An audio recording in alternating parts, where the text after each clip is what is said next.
শ্ৰদ্ধেয় ফেনখন অফ কৰি দিওঁ নেকি? শ্ৰদ্ধেয় সংবাদকৰ্মীসকল, আজি অতি আকস্মিকভাৱে আপোনালোকক মাতি আনি আজি এই সংবাদমেল আয়োজন কৰিবলগীয়া হ'ল। সংবাদমেল আয়োজন কৰিবলগীয়াৰ একমাত্ৰ কাৰণটো হ'ল অসমৰ মুখ্যমন্ত্ৰীজনে 3 দিন ধৰি আমাক জোকাই আছে। কালি ফেচবুক লাইভত তেখেতে অখিল গগৈৰ সম্পৰ্কে, মোৰ সম্পৰ্কে বিভিন্ন ধৰণৰ কথা কৈছে। আজি অলপ আগতে সংবাদ মাধ্যমত দেখিলো তেখেতে কৈছে যে মই বিষ্ণুৰাম মেধিৰ আদৰ্শৰে প্ৰেৰিত, তেওঁ যেনেকৈ সকলো সম্পত্তি ৰাইজক দি থৈ গৈছে ময়ো সকলো ৰাইজক দি যাম, এইবুলি অসমৰ মুখ্যমন্ত্ৰীয়ে কৈছে। আৰু তাৰ পাছত কৈছে এতিয়া ভূপেন বৰা, ৰকিবুল হুছেইন আৰু অখিল গগৈয়ে দি যাবনে নাই সেইটো ক'ব লাগে, মোৰ পৰা তেওঁলোকে শিকক। এই বাক্যটোৰ উত্তৰ নিদিয়াকে কেতিয়াও থাকিব নোৱাৰি। গতিকে এই বাক্যটো তেখেতে যে কৈছে আজি বিষ্ণুৰাম মেধিৰ নিচিনা এজন অসমৰ সন্মানীয় মুখ্যমন্ত্ৰী তেখেতৰ সম্পৰ্কে আলোচনা কৰিবলৈ গৈ বিষ্ণুৰাম মেধি ডাঙৰীয়াৰ লগত যেতিয়া হিমন্ত বিশ্ব শৰ্মাই নিজকে তুলনা কৰিছে, দানবীৰ ৰূপে, ত্যাগৰ প্ৰতিমূৰ্তি ৰূপে তেখেতে নিজকে আন এজন অসমৰ মুখ্যমন্ত্ৰীৰ লগত যেতিয়া তুলনা কৰিছে, আৰু সেই সময়ত যেতিয়া প্ৰশ্ন কৰিছে যে এতিয়া ভূপেন বৰা, ৰকিবুল হুছেইন আৰু অখিল গগৈয়ে মোৰ নিচিনাকে, তেখেতৰ নিচিনাকে, হিমন্ত বিশ্ব শৰ্মাৰ নিচিনাকে সকলোবিলাক সম্পত্তি ৰাইজক দি যাবনে নাই ক'ব লাগে। মোৰ পৰা মানে হিমন্ত বিশ্ব শৰ্মাৰ পৰা আমি শিকিব লাগে, মোৰ পৰা তেওঁলোকে শিকক, দি যাব লাগে, মানে এই কথাটো কৈছে। তো এই প্ৰশ্নটোতো উত্তৰ নিদিয়াকে নোৱাৰো। অসমৰ মুখ্যমন্ত্ৰী এজন আৰু মই নিজে সেইখন বিধানসভাৰ বিধায়ক এজন, গতিকে তেখেতক বেছিকে আক্ৰমণ কৰি থাকিবলৈ মন নাছিলে, সেইকাৰণে এই প্ৰশ্নটোৰ পৰা সাৱধানেৰে আঁতৰি আছিলো। কিন্তু অসমৰ মুখ্যমন্ত্ৰীয়ে বাৰম্বাৰ মোক জোকাই আছে, মোৰ সন্মুখত প্ৰশ্ন উত্থাপন কৰিছে, আৰু মোৰ সম্পৰ্কে বা আমাৰ দল বা আমাৰ সংগঠন সম্পৰ্কে তেওঁ মানুহৰ মাজত এটা সন্দেহ বিয়পাবৰ কাৰণে চেষ্টা কৰিছে। কালি তেখেতে স্পষ্টকে কৈছে যে অখিল গগৈয়ে কাজিৰঙা অৰ্কিড পাৰ্কখন কেতিয়াকে ৰাজহুৱা কৰিব। যেতিয়া তেওঁ স্পেচিফিক প্ৰশ্ন এটা, কথা এটা কৈছে, তেতিয়া ডেফিনেটলি মই তাৰ উত্তৰ দিব লাগিব। তেখেতে কালি কৈছে যে এজন বিধায়কে 2 বছৰ মোক শুবলৈ দিয়া নাছিল, যে সেই গাড়ীখন আপুনি কিয় ল'ব। অখিল গগৈৰ কথা কৈছে।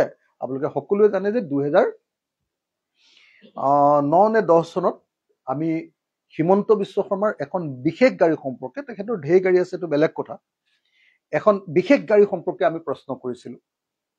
আমি সেইটো সন্দেহ ব্যক্ত কৰিছিলো আৰু সেই সময়ত বহুত ডকুমেণ্ট দেখুৱাই কৈছিলো যে হিমন্ত বিশ্ব শৰ্মাক সেই সময়ৰ উত্তৰ কাছাৰ কেলেংকাৰীৰ 1000 কোটি টকাৰ কেলেংকাৰীৰ মূল খলনায়ক আৰিজ খানে সেই গাড়ীখন হিমন্ত বিশ্ব শৰ্মাক দিছে বুলি আমি কৈছিলো। তেতিয়াৰ কথা আছিলে দেই, তেতিয়া সেই কথাটো হৈছিলে। আৰু আপোনালোকে নিশ্চয় জানে যে সেইটোক লৈ যথেষ্ট হুলস্থুল হৈছিলে। সেই গাড়ীখনৰ তথ্য ওলোৱাৰ কাৰণে সেই সময়ত নিউজ লাইফৰ অফিচতেই তেখেতৰ পত্নী, আমাৰ সন্মানীয় বৌ, আমাৰ সকলোৰে বাইদেউ, মোতকে চিনিয়ৰ কটন কলেজত, ৰিণিকী ভূঞা ডাঙৰীয়ানীক সেইদিনা যেতিয়া মই সেই গাড়ীখনৰ কাগজখিনি উলিয়াই দিছিলো, সেইদিনা তেখেত নিউজ লাইফতে চেঞ্চলেছ হৈ পৰি গৈছিলে। তাৰপিছত সেই গাড়ীখন লুকুৱাই ৰাখিছিলে বহুত দিন ধৰি, আৰু তাৰপিছত সেই গাড়ীখন বিক্ৰী কৰিহে যেনে তেনে তেওঁ পৰিত্ৰাণ পাইছিলে। তো সেই কাহিনীটো আকৌ মোক মনত পেলাই দিছে।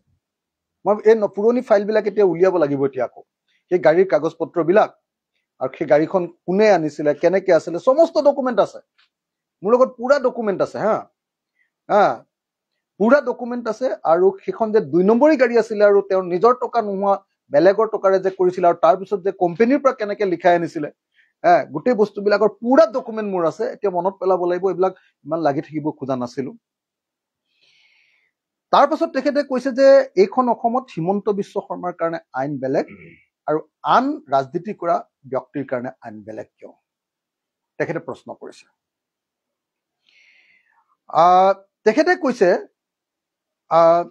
যে এইখন অসমত যিসকলৰ অগাধ সম্পত্তি আছে তেখেতসকলে কৈছে, তাৰমানে আমাকো চাগে ক'ব খুজিছে যে অখিল গগৈৰো অগাধ সম্পত্তি আছে, এনেকুৱা ধৰণৰ এটা যেন ধাৰণা দিব কৈছে যে তেওঁলোকে মোৰ ফালে আঙুলি টোৱাৰ আগতে নিজে সমাজৰ কাৰণে কি কৰিছে তাক জনালে উপকৃত হ'ম। এইটো এটা প্ৰশ্ন তেওঁ মোৰ প্ৰতি। তেখেতে কৈছে নিউজ লাইফৰ স্বত্বাধিকাৰীক সোধা হয় আপোনালোকৰ সম্পত্তি কাক দি যাব। নিউজ লাইফৰ স্বত্বাধিকাৰীক সোধা হয়, প্ৰতিদিনৰ মালিকক কিয় সোধা নহয়, ফ্ৰাগ চেনেলৰ মালিকক কিয় সোধা নহয়। এই প্ৰশ্নটোৰ উত্তৰ নিশ্চয় আমি দিব লাগিব যে কিয়নো হিমন্ত বিশ্ব শৰ্মাৰ প্ৰপাৰ্টিৰ কথা কোৱা হয় আৰু অন্য এজন ব্যৱসায়ী মানুহৰ কথানো কিয় কোৱা নহয়। এই প্ৰশ্নটোৰ উত্তৰ সাধাৰণ মানুহে চবেই বুজি পায়, তেখেতে বুজি পোৱা নাই, গতিকে মই তাৰ উত্তৰটো দিব লাগিব। তাৰ পাছত কৈছে যে USDMৰ মালিকক বচাবৰ কাৰণে দিনে ৰাতিয়ে কংগ্ৰেছে নামি পৰিছে, বাৰু কংগ্ৰেছৰ কথাটো মই উত্তৰ নিদিওঁ। তাৰ পাছত তেখেতে এটা কাহিনী কৈছে যে হজৰত মহম্মদৰ মিঠাই খোৱাৰ কাহিনীটো কৈছে যে আপোনালোকে এইটো বাৰে বাৰে পঢ়ক, আপোনালোকে মুছলমানৰ পক্ষ লৈছে। তেখেতে কৈছে যে হজৰত মহম্মদ তেখেতে যেতিয়া এটা বাচ্চা এটা শিশুৱে বেছিকৈ মিঠাই খাই মাকে লৈ আহিলে, ক'লে যে বহুত বেছি মিঠাই খায়। তেতিয়া হজৰত মহম্মদে ঘূৰাই পঠিয়ালে, আকৌ নেক্সট এদিন মাতিলে। কেলে মাতিলে, তাৰ আগতে হজৰত মহম্মদৰ নিজৰ মিঠাই খোৱাৰ অভ্যাস আছিলে, সেইটো নাইকিয়া কৰি ল'লে। তাৰপাছত তেওঁ শিশুটোক মানে উপদেশ দিলে মিঠাই নাখাবৰ কাৰণে, বহুত বেছি মিঠাই নাখাবৰ কাৰণে। এতিয়া তেখেতে কৈছে যে মোক নীতি শিক্ষা দিয়াসকলে নিজৰ জীৱনতো তেনেকৈ নীতি শিক্ষা সমাহিত কৰি লওক, তেতিয়াহে জগতখন সুন্দৰ হ'ব। তো তেখেতে বহুত ফিলচফিক ধৰণৰ কথাই কৈছে, ৰাজনীতিক যেন নহয়, এজন দাৰ্শনিকৰ নিচিনাকৈ কথা কৈছে। প্ৰত্যেকটো প্ৰশ্নৰে উত্তৰ আমাৰ হাতত আছে, আৰু সেইকাৰণে মই প্ৰথমতে আপোনালোকৰ সন্মুখত অসমৰ মুখ্যমন্ত্ৰীয়ে কৈছে যে অখিল গগৈয়ে কাজিৰঙা অৰ্কিড পাৰ্কখন কেতিয়া ৰাজহুৱা কৰিব। এই প্ৰশ্নটো যে কৈছে, তেখেতক মই প্ৰথমতে দেখুৱাব খোজো যে ইতিমধ্যে কাজিৰঙা অৰ্কিড পাৰ্কখন ৰাজহুৱা। আজি মই আপোনালোকক কাগজ দি দিম, এইখন আপোনালোকে চাওক। এইখন হ'ল ষ্টেট গভৰ্ণমেণ্টৰ, অসম চৰকাৰৰ কোঅপাৰেটিভ ডিপাৰ্টমেণ্টৰ চাৰ্টিফিকেট যে কাজিৰঙা অৰ্কিড পাৰ্ক এখন ৰাজহুৱা অনুষ্ঠান, সমবায় অনুষ্ঠান। ইয়াত কি লিখা আছে জানেনে? Office of the registrar of cooperative society Assam, government of Assam, certificate of registration Assam cooperative societies act 2007। তাত একদম স্পষ্টকে লিখি দিছে, I do hereby certify that pursuant to the Assam Cooperative Society Act 2007, a cooperative society with a limited liability by the name and style of Kaziranga Jatiyo Orchid and Joibo Boichitro Udyan Samobai Samiti Limited has been registered in this office under Section 10 and 11 of this Act. The bylaw adopted by the said cooperative society have also been duly registered. শব্দটো হিমন্ত বিশ্ব শৰ্মাৰ কাৰণে জোৰকে কৈছো মই। The area of the operation of the society, state of Assam, registration fees 10,000, এইবিলাক so and so আছে, given this 18th day of December 2050 at Guwahati under my seal and signature, register of cooperative society, Khanapara, Guwahati, 18/12/2015। 18 December 2015 তাৰিখৰ দিনা কাজিৰঙা জাতীয় orchid আৰু জৈৱ বৈচিত্ৰ্য উদ্যানখন ৰাজহুৱা প্ৰতিষ্ঠান ৰূপে অসম চৰকাৰৰ সমবায় বিভাগত পঞ্জীয়ন কৰা হৈছে। মই আকৌ কৈছো 18 ডিচেম্বৰ 2015 তাৰিখৰ দিনা কাজিৰঙা অৰ্কিড পাৰ্কখন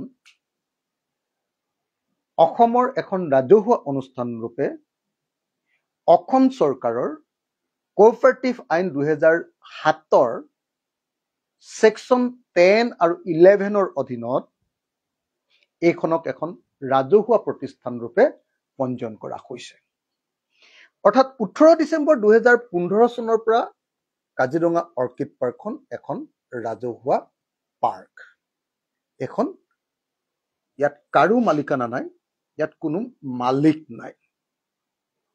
কাজিৰঙা অৰ্কিড পাৰ্কৰ মোৰ মনত নাই কেইবাশ শ্বেয়াৰ হোল্ডাৰ আছে, যেনেকে আমাৰ কোঅপাৰেটিভ ছ'চাইটি বিলাকৰ যে শ্বেয়াৰ হোল্ডাৰ থাকে, সেই কোঅপাৰেটিভ ছ'চাইটি বিলাকৰ শ্বেয়াৰ হোল্ডাৰ আছে। আমাৰ কি অসমৰ বিভিন্ন অঞ্চলৰ খেতিয়ক বিলাকৰ, অসমৰ সকলো জিলাৰ খেতিয়ক বিলাকৰ শ্বেয়াৰ হোল্ডাৰ আছে। আৰু কাজিৰঙা অৰ্কিড পাৰ্কত স্পষ্টকে বেৰত, একেবাৰে মানে একদম বেৰত খোদিত কৰি লিখি থোৱা আছে যে এইখন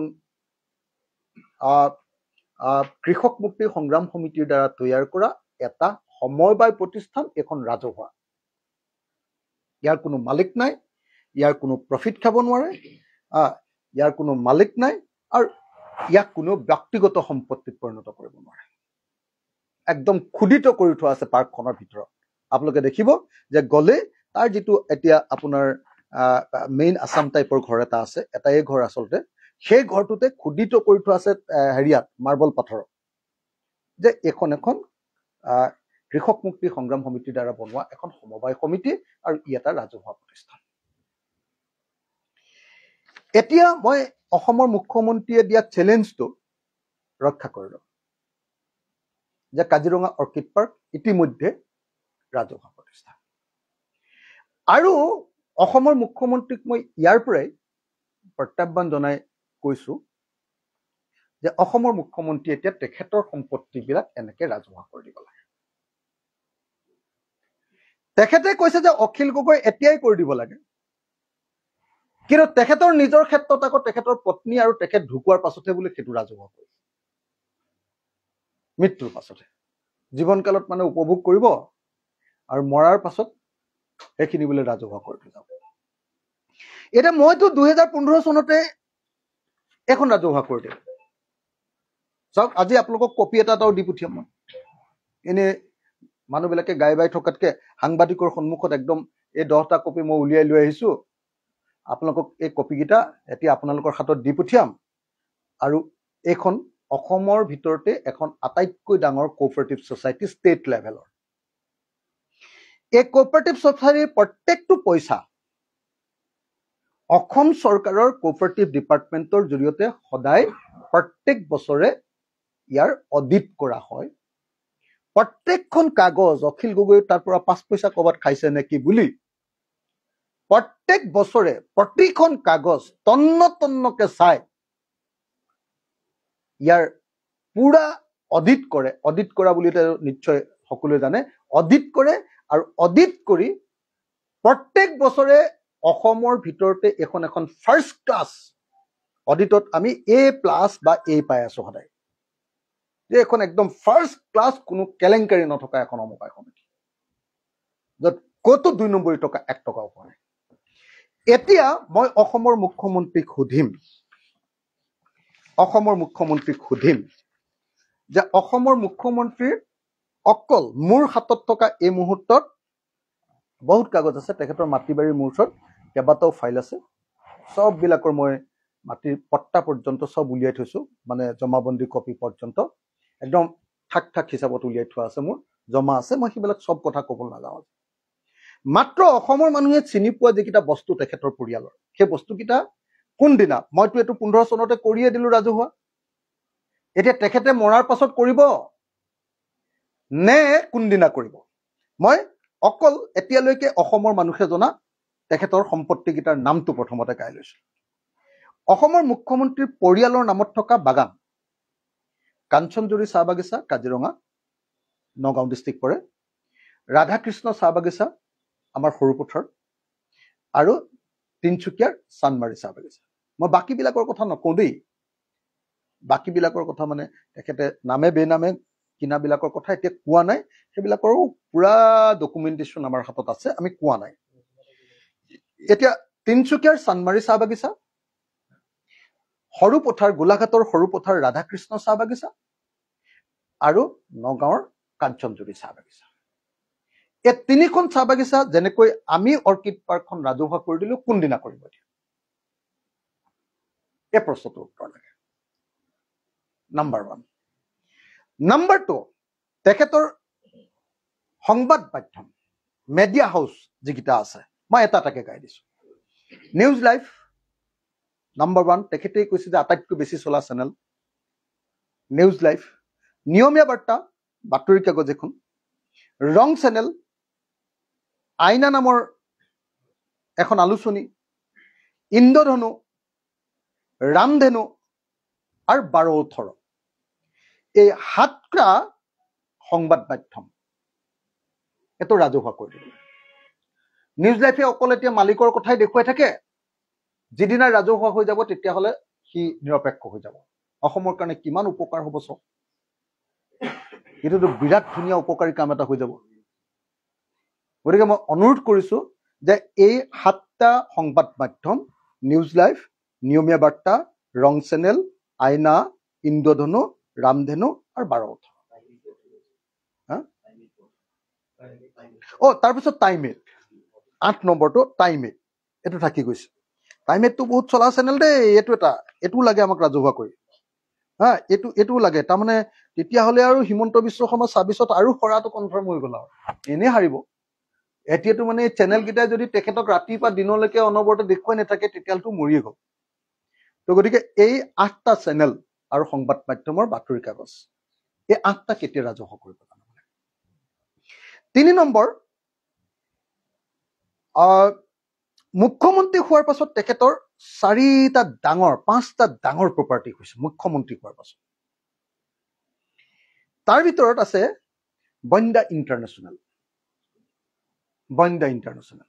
এখন ইণ্টাৰনেশ্যনেল স্কুল অসমৰ চাগে বা উত্তৰ পূৰ্বাঞ্চলৰ চাগে প্ৰথম ইণ্টাৰনেশ্যনেল কোৰ্স IB প্ৰথম চাগে ইণ্টাৰনেশ্যনেল কোৰ্স থকা স্কুলখনৰ নাম বন্দা ইণ্টাৰনেশ্যনেল সেইখন কেতিয়া ৰাজহুৱা বাণী গ্ৰীণ ৰিজৰ্ট অসমৰ চাগে আটাইতকৈ দামী ৰিজৰ্ট য'ত মানে এক ৰাতি থাকিবৰ কাৰণে 50,000 নে 60,000 টকা লাগে এক ৰাতি থাকিবৰ কাৰণে কিনো পায় 50,000 মই নাজানো কিন্তু এক ৰাতি থাকিবলৈ হলে 50,000 না তাতকেও বেছিও আছে পায় আছে বস্তুখিনি বাণী গ্ৰীণ ৰিজৰ্ট এটো CM হোৱাৰ পাছত কৰিছে মেকডোনাল্ডৰ এটা ফ্ৰেঞ্চাইজি কৰিছে আপোনালোকে দেখিছে চাগে নিউজ লাইফৰ যে কাষতে মেকডোনাল্ড মানে পৃথিৱীৰ আটাইতকৈ দামী যিটো আপোনাৰ খোৱাৰ যিটো চেইন মানে খোৱা চেইন সেই চেইনটোৰ ফ্ৰেঞ্চাইজি ডাঙৰ ফ্ৰেঞ্চাইজি এটা কৰিছে আপোনালোকে নিশ্চয় দেখিছে মই দূৰৰ পৰা দুদিন চাই গৈছো বাৰু এতিয়ালৈকে সোমোৱা নাই সোমাবলৈ ভয় লাগে তো সেইটো এটা তাৰ পাছত দাৰিগজিত বুলি এই দাৰিগজিত 107 বিঘাৰ মাটি এই 4টা আৰু 5 নম্বৰটো হ'ল গোল্ডেন থ্ৰেড অফ আসাম বুলি এটা ব্ৰেণ্ড বনাইছে তেখেতে প্ৰডাকশ্যনৰ এই আমাৰ হেৰি সূতাৰ কি ক'ব মানে আমাৰ পাটৰ আৰু এৰি নেকি দুইটাই আছে নেকি golden thread of Assam golden thread মানে সূতাৰ গোল্ডেন থ্ৰেড অফ আসাম সোণালী সূতাৰ এটা ব্ৰেণ্ড বনাইছে এই 4টাটো এই 5টাটো পুৰা মুখ্যমন্ত্ৰী হোৱাৰ পাছত কৰা তাৰ পাছত তেখেতৰ আৰু ঢেৰ প্ৰপাৰ্টি আছে মই গোটেইখিনি গাই থাকিব খোজা নাই আৰু মাটিৰ হিচাপটো দি দিলেতো আপোনালোকো ফ্লেট হৈ যাব ধামকে পৰি যাব এতিয়া যিমান মই যদি এটা ফাইল কেইটা উলিয়াই দিওঁ তাৰ পাছত তেখেতৰ বশিষ্ঠ ৰিয়েলটৰ্ছ বুলি এটা কোম্পানীত পুত্ৰৰ নামত চেয়াৰ তাৰোপৰি তেখেতৰ পুত্ৰৰ 17টা কলিকতাৰ 17টা কোম্পানীৰ পুত্ৰৰ চেয়াৰ 17টা কোম্পানী মই গোটেইবিলাক দি দিম দৰকাৰ হলে চেয়াৰ গোটেই কাগজ পত্ৰই দি দিম মোৰ লগত পুৰা ডকুমেণ্টেশ্যন আছে আপোনালোকে যদি বিচাৰে কোনোবাই যদি চেলেঞ্জ কৰে মই দি দিম তাৰপাছত 17টা কোম্পানীৰ চেয়াৰ পাছত বঙৰাত এটা ডাঙৰ কনষ্ট্ৰাকশ্যন চলি আছে তেখেতৰ 27 বিঘা মাটি নুমলী জলাহ বুলি এই এলেকাটোত বঙৰা জানে নহয় আপোনালোকে এই টিপু লাইটি নে কিবা এটা যে বনাই আছে যে এইটো তো বঙৰাত তেনেকুৱা কনষ্ট্ৰাকশ্যন এটা চলাই আছে আজিৰ দিনটোত মই বেছিকৈ ইয়াতকৈ নকওঁ বাকী সম্পত্তিৰ হিচাপবিলাক নামে বেনামে যিবিলাক আছে সেইবিলাকৰ কথা এতিয়া নকওঁ। তেখেতৰ মাতৃ আৰু তেখেতৰ শাহুৱেকৰ নামত থকা শ্বেয়াৰবিলাক, তাৰ পাছত আপোনাৰ মাতৃ আৰু শাহুৱেকৰ নামত থকা শ্বেয়াৰবিলাক, তাৰ পাছত মই আপোনালোকক আৰু এটা কথা কৈ দিওঁ, আৰু বহুত মানুহৰ নামত নামত আছে, যেনেকে ধানুকা বুলি মানুহ এজনৰ নামত আছে, ৰঞ্জিত ভট্টাচাৰ্য বুলি মানুহ এজনৰ নামত আছে, ভাস্কৰ শৰ্মাৰ নামত আছে, PA এজনৰ নামত ওলোৱা প্ৰপাৰ্টি আছে, কি কয় তাৰপিছত আদ্য চেনিটেৰী নেপকিনছ বুলিও এটা আছে, এনেকুৱা ধৰণৰ। তাৰপিছত AIDCৰ মাটি আছে, JCB ইণ্ডাষ্ট্ৰিজৰ নামত AIDCত। এইবিলাক মই চব কথা ক'ব খোজা নাই, গোটেইবিলাক ক'ব খোজা নাই, আৰু যদি ক'ব লাগে কম, মানে মোক জোকাই থকাৰ কাৰণে কৈছো দেই। মই সঁচাকে এই বিষয়টোৰ পৰা আঁতৰি থাকিব খুজিছিলো। আৰু সেইদিনা যে আচলতে হেৰিয়ালৈ গৈছিলো, তেখেতে কৈ আছে যে মুছলিম হোৱাৰ কাৰণে তেখেতক ছেফগাৰ্ড দিছো, কি কয় এইটো আপোনাৰ USTM। মই আচলতে USTMক ধৰিবলৈহে গৈছিলো। যদি সঁচাকে USTMৰ কাৰণে বানপানী হৈছে, তেতিয়াহ'লে নিশ্চিতভাৱে ধৰিব লাগিব, এই বুলিহে কৈছিলো। কিন্তু USTMলৈ গৈ দেখিলো যে নহয়, USTMে মানে যিটো কনষ্ট্ৰাকশ্যন কৰি দিছে, সেইটোত মানে মাটিটো তললৈ নামি আহিব নোৱাৰাকে সেইটো মানে হেৰি কি কয় কংক্ৰিট আৰু হেৰিৰে, সেউজীয়া মানে গ্ৰীণ হেৰিয়ে মানে ঢাকি পেলাইছে। অকণমান সিফালে মাত্ৰ এতিয়া এখন মেডিকেল কলেজ নে কিবা এখন যে বনাই আছে, হস্পিটেল এখন বনাই আছে, তাৰ পৰা ওলাই যোৱা ৰাস্তাটোৰ ওচৰতে এডোখৰ খালি মাটি কাটি থোৱা দেখিছো।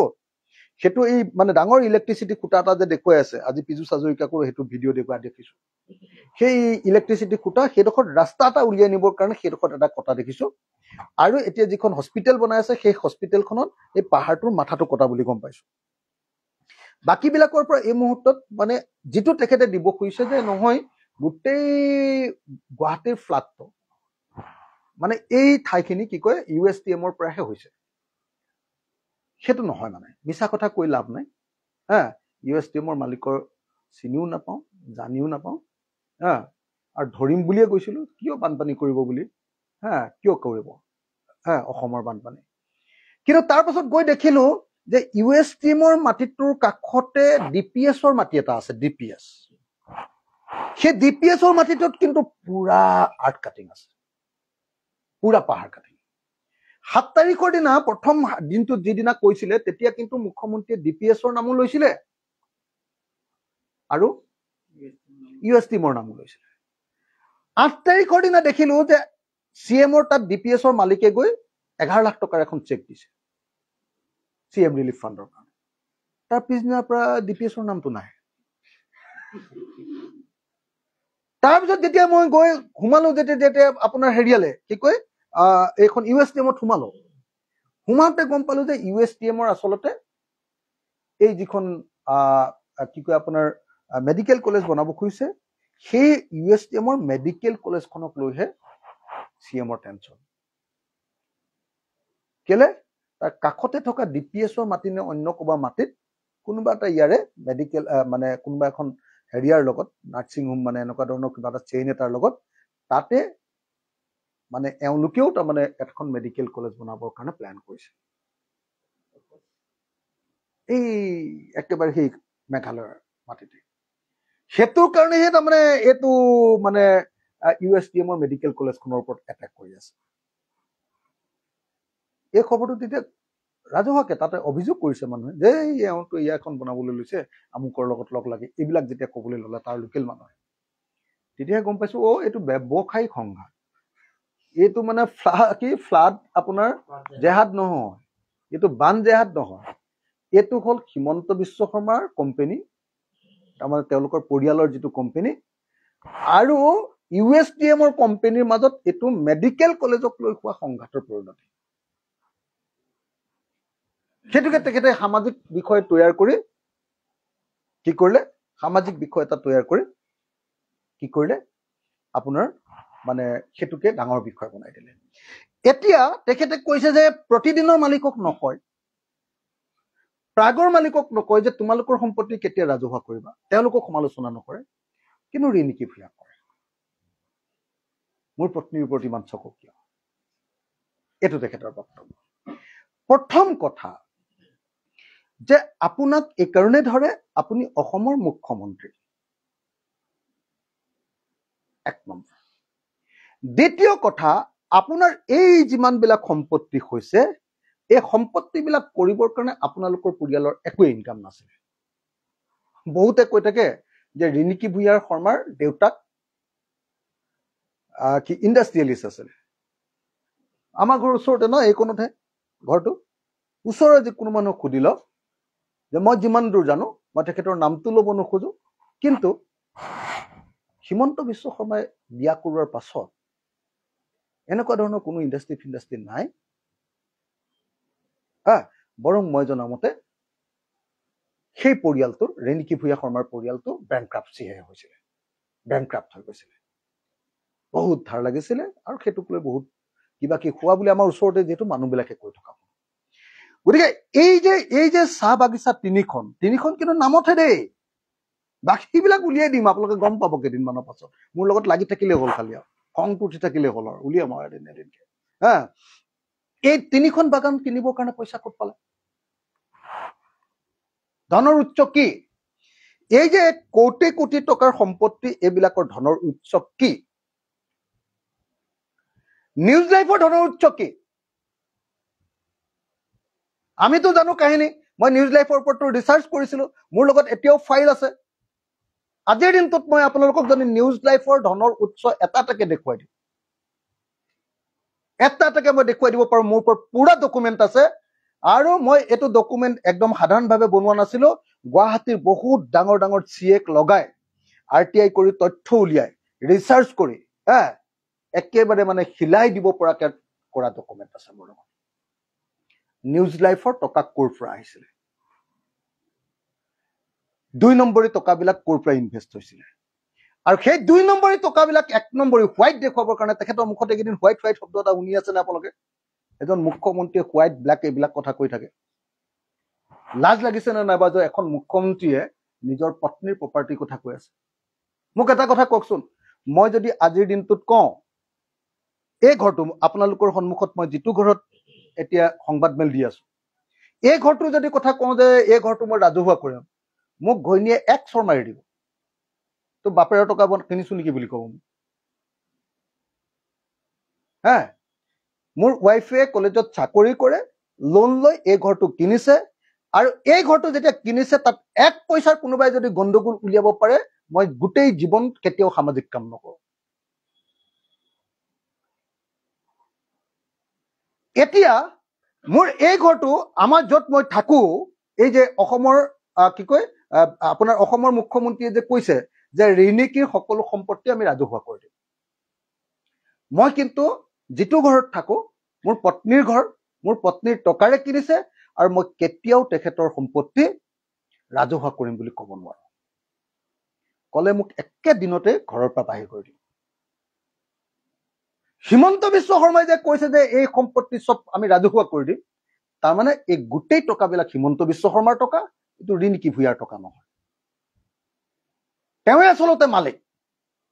আৰু নিউজ লাইভটোতো কেনেকে বনাইছে, মই আপোনালোকৰ কাহিনীবিলাক যদি লাগে, ইমান ডাঙৰ ফাইল আছে, মই কৈছো নহয়। আৰু সেইটো কোৰ্টত জিকিব পৰা ফাইল, সৰু সুৰা ফাইল নহয়। কেনেকে 2 নম্বৰী কোম্পানী বনাই তেওঁ কিনিছে সেইটো, আৰু তাৰপিছত কেনেকে তেওঁ কেইজনমান বন্ধুক ডাইৰেক্টৰ বনাই ললে, ডাইৰেক্টৰ বনাই লৈ তেওঁলোকৰ যিহেতু টকা আছে, তেওঁলোকৰ নামত লোন চোন ললে, তেওঁলোকৰ ফাইল ব্যৱহাৰ কৰি। তাৰপিছত গোটেইকেইজনকে তেওঁলোকক লাট মাৰি খেদি নিউজ লাইভটো অকল পত্নীৰ নামত কৰি পেলালে বা পৰিয়ালৰ নামত কৰি পেলালে। এইটোৱে কাহিনী। এইটোৱে হ'ল তেওঁ ৰাজনীতিক ব্যৱহাৰ কৰি, তেওঁ মন্ত্ৰিত্বক ব্যৱহাৰ কৰি, আৰু তেওঁ 2 নম্বৰী টকা 1 নম্বৰী কৰি কৰা প্ৰত্যেকটো সম্পত্তিয়ে তেওঁ 2 নম্বৰী টকাৰ পৰা আহিছে। প্ৰত্যেকটো সম্পত্তি,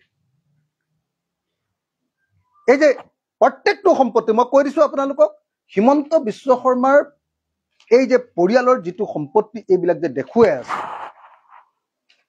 এইবিলাক বিভিন্ন ধৰণে মেনিপুলেট কৰি কৰবাত এতিয়া ধৰক, এতিয়া যে তেওঁ কৈ আছে যে নিউজ লাইভৰ পৰা এনেকুৱা লাভ হয়। আৰে বাবা, আমি নাজানো নেকি নিউজ লাইভটো কেনেকে বনাইছিলা তুমি? আমি কি নাজানো নেকি? হা, নিউজ লাইফৰ নিউজ ভান কি লাইভ ভানবিলাক ক'ৰ পৰা আহিছিল আমি নাজানো নেকি? তেতিয়াও মই সেই গাড়ীৰ ডকুমেণ্ট উলিয়াই দিম নেকি? 108 কি কয় আপোনাৰ নিউজ লাইফৰ যিবিলাক হেৰি ভানবিলাক আছিলে, কি কয় আপোনাৰ DSLG ভানবিলাক আছিলে, এইবিলাক ক'ৰ পৰা আহিছিলে? মই এতিয়াও গাড়ী নম্বৰবিলাক উলিয়াই সেই সময়ৰ গোটেই RTI ডকুমেণ্ট মোৰ লগত আছে। খুচৰিবলৈ হ'লে কিন্তু কাহিনী বহুত বেয়া লাগে কৈ যাম। এসময়ততো ৰাজহুৱা কৰি দিছিলো চব, এৰি দিলো। পিছত কিমান লাগি থাকিবা এইবিলাক। মই তৰুণ গগৈ ডাঙৰীয়াই বচাই দিলে ন, তেতিয়া তৰুণ গগৈ ডাঙৰীয়াই বচাই দিলে ন। নিউজ লাইভ, নিয়মীয়া বাৰ্তা, ৰং চেনেল, আইনা, ইন্দ্ৰধনু, ৰামধেনু, 12-18, টাইমেট, এই প্ৰত্যেকটো প্ৰপাৰ্টিৰ যদি ধনৰ উৎস যদি আপোনালোকে বিচাৰিবলৈ যায়, মোৰ বিশ্বাস যে প্ৰত্যেকটো ঠাইতে এটা হোৱাইট মানি দেখাইছে। তেখেতে কৈ থকা হোৱাইট মানি, এটা হোৱাইট মানি দেখাইছে, কিন্তু এইবিলাকত চব 2 নম্বৰী টকাৰ ইনভেষ্টমেণ্ট আছে আৰু পলিটিকেল পাৱাৰ খটুৱাই কৰি আছে। কেইবাজনো ডাইৰেক্টৰ নিউজ লাইফৰ পৰা কেনেকে খেদিলে আপোনালোকে নিজে খবৰ লওক। টাইমেট কেনেকে কিনিলে সেইটো আপোনালোকে খবৰ লওক। বাকী বাদ দিলো, টাইমেটটোতো পুৰা চলা এটা হেৰি আছিলে নহয় জানো, কি কয় আপোনাৰ ৱেব পৰ্টেল আছিলে। সেই ৱেব পৰ্টেলটো কেনেকে বিক্ৰী কৰিবলৈ বাধ্য কৰিলে, মোকতো টাইমেটৰ মালিকজনে চিধাকে কৈছে যে বাধ্য কৰি দিলে মোক, উপায় নাই, মই দি দিলো, ক'ত যাম বুলি কৈছে। কেনেকে প্ৰপাৰ্টি কৰিছে এইবিলাক নাজানে নেকি মানুহে? তাৰ পাছত আপোনাৰ এই যে বাণী গ্ৰীণ ৰিজৰ্ট, চাহ বাগানৰ মাটিত ৰিজৰ্ট বনাব পাৰে নেকি? কেনেকে বনালে? চাহ বাগানৰ মাটিত 10% নে 5% মাটি পাহৰি গলো এতিয়া, মই 10 আছিলে নহয়, 5% মাটিত ৰিজৰ্ট বনাব পাৰি বা টুৰিজিম ব্যৱহাৰ কৰিব পাৰি বা কমাৰ্চিয়েল ইউজ কৰিব পাৰি বুলি বিধানসভাত আইন পাছ কৰি লৈ বাণী গ্ৰীণ ৰিজৰ্ট আগৰ পৰা বনাই আছে। তাৰ মাজতে আইনখন পাছ কৰি লৈ বাণী গ্ৰীণ ৰিজৰ্টটো লিগেলাইজ কৰিলে পলিটিকেল পাৱাৰৰ জৰিয়তে।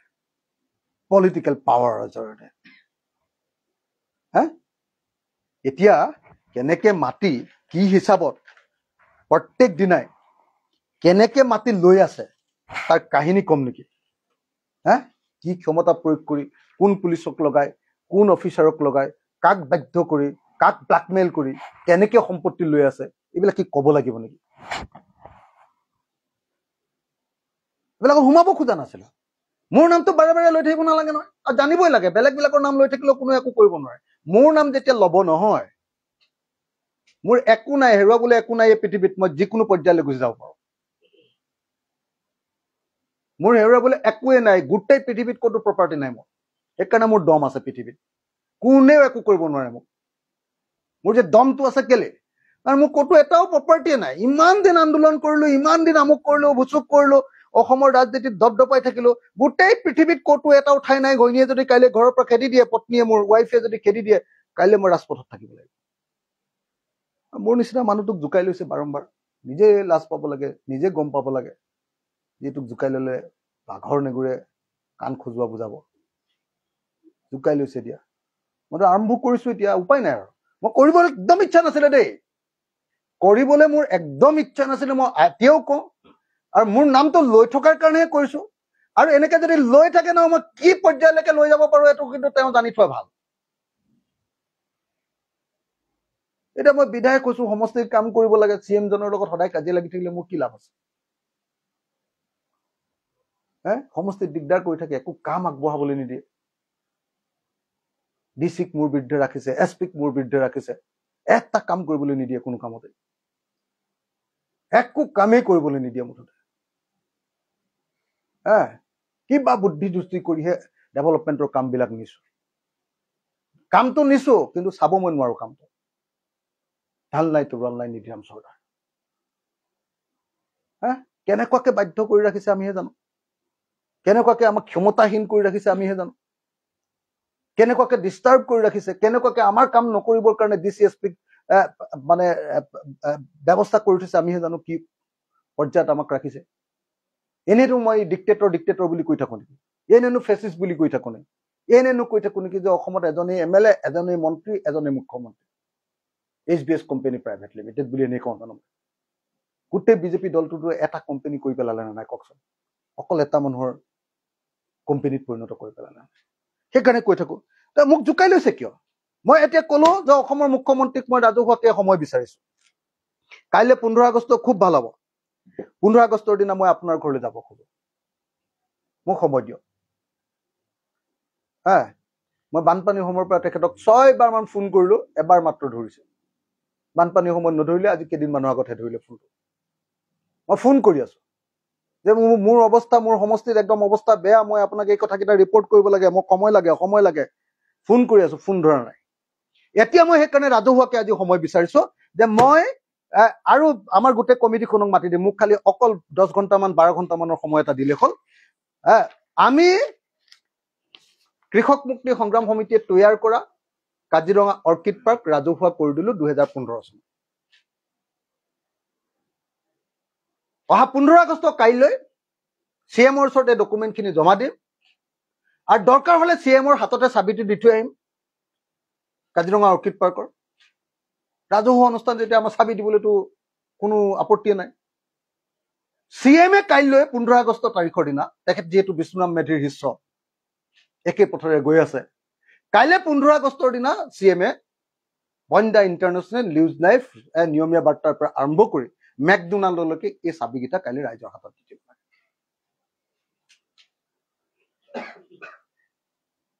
কাজিৰঙা অৰ্কিড পাৰ্কৰ চাবিটো কাইলৈ আমি আপোনাক দি দিম। মোক কালি মই এতিয়া ফোন মাৰিম, এই প্ৰেছ মিট হৈ যোৱাৰ পিছতে CMলৈ ফোন মাৰিম। মই জানো নধৰে, জানে যে এইটো পগলামূৰীয়া উঠিছে, এইবাৰ পগলামূৰীয়া উঠিছে, খং উঠিছে বুলি জানে। আপোনালোকে নিজে এটা কথা ভাবি চাওকচোন। এটা কথা ভাবিছো, অসমৰ মুখ্যমন্ত্ৰীজনে পাতিব লাগিছিলে কি কথা পাতি আছে? অসমৰ ইছ্যুটো আছিলে কৃত্ৰিম বানপানী। তেখেতে নি তাক ফ্লাড জাহাজত পৰিণত কৰে। ওপৰৰ পৰা পানীটো তললৈ নামি আহিবই ভাই, আহিবনে নাই কওক? আগতেও আহিছিলে, এতিয়াও আহিছে। এতিয়া যেনিবা খুব বেছি ক'ব পাৰে যে আগতে বেলেগ বেলেগ ফালেদি গৈছিলে, এতিয়া একেফালেদি গুচি আহে, খুব বেছি এইটো ক'ব পাৰে। কিন্তু পানীটো আহিছিলে, তললৈকে আহিবই, মেঘালয় পানী অসমলৈকে আহিব। এতিয়া সেই পানীটো চেনেলাইজ কৰিবৰ কাৰণে তোমালোকে প্ৰজেক্ট কি লৈছা? ইছ্যুটো সেইটোহে আছিলে। সেই ইছ্যুটো নাইকিয়া কৰিবৰ কাৰণে ইটোৰ পিছত সিটো মিছা কথা, ইটোৰ পিছত সিটো মিছা কথা, ইটোৰ পিছত সিটো কল্প কাহিনী, ইটোৰ পিছত সিটো সাধু কথা, এইবিলাক কৰি থাকোঁতে হিমন্ত বিশ্ব শৰ্মাই ইছ্যুটো বেলেগ ফালে লৈ গুচি গ'ল। আৰু মানুহটো কিবা এটা গ্ৰহ বেয়া হৈছে, কেইদিনমানৰ পৰা উল্টা পুল্টা কথা কৈ আছে। কৈছে বোলে মই বলিয়া কুকুৰ। বলিয়া কুকুৰ বুলি কওঁতে মোৰ এদিনা আহি উঠিছে। মানুহ এটাই কৈছে, ৰাহুল গান্ধী ঠিকেই গম পাইছিলে বোলে, সেইকাৰণে বোলে কুকুৰৰ বিস্কুট তেতিয়া দি দিছিলে, এনেকে কৈছে কোনোবাই। ৰাহুল গান্ধী বোলে এইটো বহুত দূৰদৰ্শী মানুহ দেই ৰাহুল গান্ধী, তেতিয়াই গম পাইছিলে এইটো কুকুৰৰ লগৰ, এইকাৰণে বোলে কুকুৰৰ বিস্কুট দি দিছিলে, একেলগতে কুকুৰৰ লগত বিস্কুট দিছিলে। এতিয়াতো নিজে কৈ দিলে মই বলিয়া কুকুৰ বুলি। ৰাহুল গান্ধীয়েতো বলিয়া কুকুৰ বুলি ভবাই নাছিলে, কুকুৰ বুলিয়ে ভাবিছিলে আকৌ। চাওকচোন কাহিনীবিলাক কি, অসমৰ মুখ্যমন্ত্ৰীজনৰ ষ্টেণ্ডাৰ্ডটো কলে গৈছে। অসমত এনেকুৱা ফটুৱা মুখ্যমন্ত্ৰী কেতিয়াবা জন্ম হৈছিলে নেকি বাৰু কওকচোন? এনেকুৱা তৰল, এনেকুৱা দুৰ্নীতিগ্ৰস্ত, অসমৰ ইতিহাসৰ আটাইতকৈ দুৰ্নীতিগ্ৰস্ত মানুহজন হয়নে নহয়? আপুনি নিজে চাওকচোন। এটা এটা কেলেংকাৰীৰ নাম আমাৰ দিনত, আজি বহুতে কৈ থাকে যে আমি কংগ্ৰেছৰ লগত আছো, কংগ্ৰেছৰ লগত ঐক্যবদ্ধভাৱে আছো। আৰে আমাৰ জীৱনটো আৰম্ভ হৈছিলে কংগ্ৰেছৰ দুৰ্নীতিৰ বিৰুদ্ধে মাত মাতি। তৰুণ গগৈ কাৰ্যকালটোতে আমাৰ আটাইতকৈ বেছি আন্দোলন হৈছিলে, কাৰণ সেই সময়খিনি আছিলে অসমৰ ইতিহাসৰ আটাইতকৈ বেছি কেলেংকাৰী উৎখাটিত হোৱাৰ সময়। আৰু সেই কেলেংকাৰীত জড়িত কোন কোন আছিলে? তৰুণ গগৈ ডাঙৰীয়াৰ লগত কোন আছিলে? তৰুণ গগৈ ডাঙৰীয়া পৃষ্ঠপোষকতা কৰিছিলে কোন আছিলে? হিমন্ত বিশ্ব শৰ্মা। এটাকে কেলেংকাৰী চাওক দেই, উত্তৰ কাছাৰ 1000 কোটি টকাৰ কেলেংকাৰী। তৰুণ গগৈ ডাঙৰীয়াই নিজে কৈ গৈছে মইহে হিমন্তক বচাই দিলো। তাৰমানে আছিলে হিমন্ত বিশ্ব শৰ্মা উত্তৰ কাছাৰ কেলেংকাৰী। সেইকাৰণে আপোনালোকে দেখিছিলে যে এইটো কি নাম আপোনাৰ আৰিজ খানৰ গাড়ীৰ কাহিনীটো কেলে ওলাইছিলে। এতিয়া যে গাড়ীৰ কাহিনী কৈ আছে, কিন্তু খজুৱাই নিজে বাৰু এই ঘৰবিলাক উলিয়াই আছে নাই মানুহটোৱে? এইবিলাক মানুহে অসমৰ মানুহে পাহৰিছিলে এটা এটাকে খৰবিলাক উলিয়াই আছে মানুহটোৱে। এতিয়া খৰ খজুৱাইছে যদি ভাই, তেতিয়াহ'লেতো তোমাৰ এইটো সোনকালে নুশুকাব। খৰটো ইমান সোনকালে নুশুকায় না। খজুৱাই দিছা যেতিয়া তেতিয়া তোমাৰতো এতিয়াতো বাজি থাকিব ভাই। আৰু তেওঁতো কৈছে কি এইটো কি মই বেন পাৰ্টি নেকি? তুমিতো বেন পাৰ্টি হয়ে ভাই।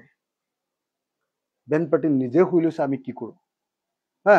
তুমি নিজৰ মুখখন চম্ভালিব নোৱাৰা। চিফ মিনিষ্টাৰ হিচাপে কোনো গাম্ভীৰ্য নাই, চিফ মিনিষ্টাৰ হিচাপে কোনো আপোনাৰ হেৰি নাই, সন্মানজনক কথা ক'ব নাজানে, চবতে ফটুৱামি, চবতে তৰল কথা, চবতে মানে উৰুলি পোঙা। এই কটন কলেজত যেতিয়া পঢ়ি আছিলো, এই আমি কৰিডৰত কথা পতা, এই যে কটন কলেজৰ হোষ্টেলৰ কৰিডৰত ৰাতি 12টা 1টা 2টা বজাত যিবিলাক কথা পাতো, ভালে বেয়া মাত মাতি যে আমি যিবিলাক কথা পাতো, এতিয়া অসমৰ চিফ মিনিষ্টাৰজনে এতিয়াও তেনেকুৱা কথাই কৈ থাকে। একদম অসমৰ ইতিহাসৰ আটাইতকৈ অধচ মুখ্যমন্ত্ৰীজন হিমন্ত বিশ্ব শৰ্মা হয় নহয়। এজন বিধায়কে এজন চিফ মিনিষ্টাৰক এইবিলাক কথা ক'বলৈ মন যাব নেকি কওক? মই কৈ দিলো মানে এইটো আৰু মোৰ সমষ্টিৰ কাৰণে কথা পাতিবলৈকে অসুবিধা হ'ব ন? আপোনালোকে নিজে কওকচোন। কিন্তু জোকাই লৈছে নে নাই কওক? আৰু মোৰ নিচিনা মানুহ এটাক জোকাই লৈ কিবা লাভ আছে নেকি? মোৰ নিচিনা মানুহটো পৃথিৱীৰ কোনো মানুহলৈ ভয় নকৰা মানুহ, পৃথিৱীৰ কোনো মানুহলৈ। কাৰণ মোৰ হেৰুৱাবলৈ একো নাই। শেষ এটাই কাম কৰিব পাৰিবা, মোক গুলি মাৰি দিব পাৰিবা আৰু জেলত ভৰাই দিব পাৰিবা, আৰু দুইটালৈকে মই ভয় নকৰোঁ। মই সদায় জীয়াই থাকিম বুলিও অহা নাই, আৰু সদায় এনেকে ঘৰতে থাকিম বুলিও অহা নাই। জেলত থাকিলে জেল, নদীলৈ গোটাই মাৰি দিলে তাতে সাঁতুৰি থাকিম, টেনশ্যনে নাইকিয়া মানুহ আমাৰ। আমাক এতিয়া জোকাই লৈছে কেলে? যিটো মানুহে জীৱনত মানে সঁচা সঁচি ক'বলৈ গ'লে ব্যক্তিগত সম্পত্তি বোলা বস্তুটোৰ ধাৰণাটোতে বিশ্বাস নকৰোঁ। আদৰ্শটোৱে সেইটো আমাৰ, ব্যক্তিগত সম্পত্তিৰ ধাৰণাটোতে বিশ্বাস নকৰোঁ। গোটেই পৃথিৱীৰ ক'তো একটাও সম্পত্তি কোনোবাই যদি দেখুৱাই দিব পাৰে যে এইটো অখিল গগৈৰ সম্পত্তি, কোনোবাই আমাৰ পৃথিৱীৰ চবকে চেলেঞ্জ কৰিছো, যদি কোনোবাই কৈ দিব পাৰে যে অখিল গগৈ এইটো সম্পত্তি আছে। সদায় কৈ আছে যে অখিল গগৈ আমুক, অখিল গগৈ তামুক। সেইকাৰণে কৈছো যে আৰে 2015 চনতে কাজিৰঙা অৰ্কিড পাৰ্ক ৰাজহুৱা কৰি দিছো, ৰাজহুৱা। আৰু কাইলৈ চাবিটো দিবলৈ আপোনাৰ ঘৰলৈ যাম 15 আগষ্টত। অকণমান সময় 10 মিনিট সময় আপুনি এপইণ্টমেণ্ট দিয়ক। মই এতিয়া ফোন কৰিম অলপ পিছত, নহ'লে হোৱাটছএপত মেছেজ দিম যে আপুনি মোক এপইণ্টমেণ্ট দিয়ক। আপোনাক আমি কাজিৰঙা অৰ্কিড পাৰ্কৰ চাবিটো চমজাই দিম, আৰু আপুনি আমাৰ সন্মুখতে, সাংবাদিকৰ সন্মুখতে, হয় চিফ ছেক্ৰেটাৰীক, আমাক নালাগে, নহ'লে বা সাংবাদিকৰ হাততে বা কাৰোবাৰ হাততে আপুনি এই যে প্ৰতিষ্ঠানকেইটাৰ নাম ক'লো, কাঞ্চনজুৰি বাগিচাৰ চাবিটো, ৰাধাকৃষ্ণ বাগিচাৰ চাবিটো, চানমাৰী বাগিচাৰ চাবিটো, নিউজ লাইফৰ চাবিটো, নিয়মীয়া বাৰ্তাৰ চাবিটো, ৰং চেনেলৰ চাবিটো, আইনাৰ চাবিটো, ইন্দ্ৰধনুৰ চাবিটো, ৰামধেনুৰ চাবিটো, 12-18 চাবিটো, টাইমেটৰ চাবিটো, বন্দা ইণ্টাৰনেশ্যনেলৰ চাবিটো, বাণী গ্ৰীণছ ৰিজৰ্টৰ চাবিটো, মেকডোনাল্ডৰ চাবিটো, দাৰিগঞ্জিৰ 107 বিঘা মাটিৰ কাগজখিনি, বশিষ্ঠ ৰিয়েলটৰ্ছৰ শ্বেয়াৰটো, 17টা কোম্পানীৰ শ্বেয়াৰটো, মাটি 27 বিঘাত যে এতিয়া বঙৰাৰ ওচৰত যে কনষ্ট্ৰাকশ্যন চলি আছে সেইটো, গল্ডেন থ্ৰেড অফ আছামৰ চাবিটো, এই গোটেইবিলাকৰ চাবিটো আপুনি কাইলৈ ৰাজহুৱা কৰি দিয়কচোন, দি দিয়কচোন ৰাইজক। আপোনাৰ যিমান প্ৰপাৰ্টি আছে নহয় অসমখনৰ, বেছি নতুন কথা কোৱা নাই, অকল চবে জনা কথাকেইটাহে কৈ আছো এতিয়ালৈকে। ইয়াৰ পাছৰখিনিতো একদম আৰম্ভ কৰিম আৰু খং উঠি থাকিলে। আৰু মোক জোকাই নোলোৱাটো একদম, মই একদম স্পষ্টকে অসমৰ চিফ মিনিষ্টাৰক জনাই দিছো যে মোৰ কোনো কেলেংকাৰী নাই, মই এনেকুৱা ধৰণৰ কোনো প্ৰপাৰ্টি কৰা নাই। কৰবাৰ পৰা কিবা এটা ডনেশ্যন পালে সেইটো অকল ৰাইজৰ নামতে খৰচ কৰোঁ, 1 পইচা নিজৰ হাতত নাথাকে, 1 পইচা। আজিৰ দিনটোত আহি যাওক না, পুলিচক পঠিয়াই দিয়ক, আমাৰ ঘৰটো চেক কৰি লওক, পইচা পাতি কিবা আছে যদি লৈ যাওক। পকেটত যিটো পইচা থাকিব লগে লগে মানুহকে দি দিওঁ। সেই মানুহটোক জোকাই আছে এনে বাৰম্বাৰ।